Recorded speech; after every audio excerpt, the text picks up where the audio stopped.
yung kanina na UCCP, no? Nasapian po ng AGTA. No? At sabi ng AGTA, ang gawin ninyo na parang hindi ko ito makuha dahil kukunin ko talaga itong bata ninyo. Kukunin ko siya. No? Parang hindi makuha, mas mabuti ipakasal ninyo. 15 years old. No? 15 years old. No? At anong nangyari? No? Nag-live-in yung kanyang kasintahan. 18 years old. Nadubli na. Hindi pa kasal, nag-live-in pa. No? At sinabi ko sa kanila, paano ito? Kailangan natin mag-devotion ni Mama Mary, but it's up to you. Marunong ba kayo mag-rosaryo? So, okay lang kami mag-rosaryo, Father. Dahil makatulong si Mama Mary. Nag-invite lang ako sa inyo. Sabi na nanay, walang problema, Father.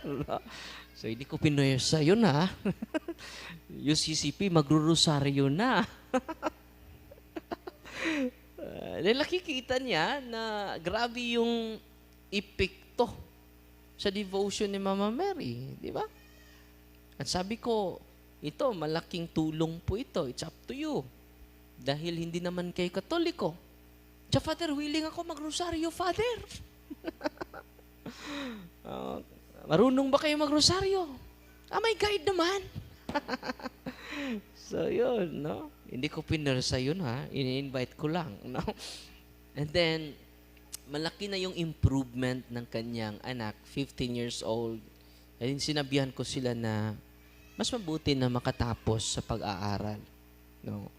Huwag kang magmadali, Inday, dahil napulaan na galing ng uban. Napulaan ng uban. Kamu nagdali-dali po na. No. Giluod na galing ng uban. Kamu, no. Ayan na pagdali-dali. Kay ludoon na po mo. No. Bitaw. So, sinabihan ko yung nanay na paaralin mo muna yung anak ninyo, no?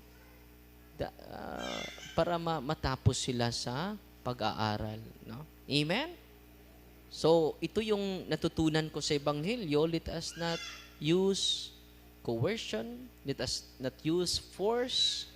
Let us not use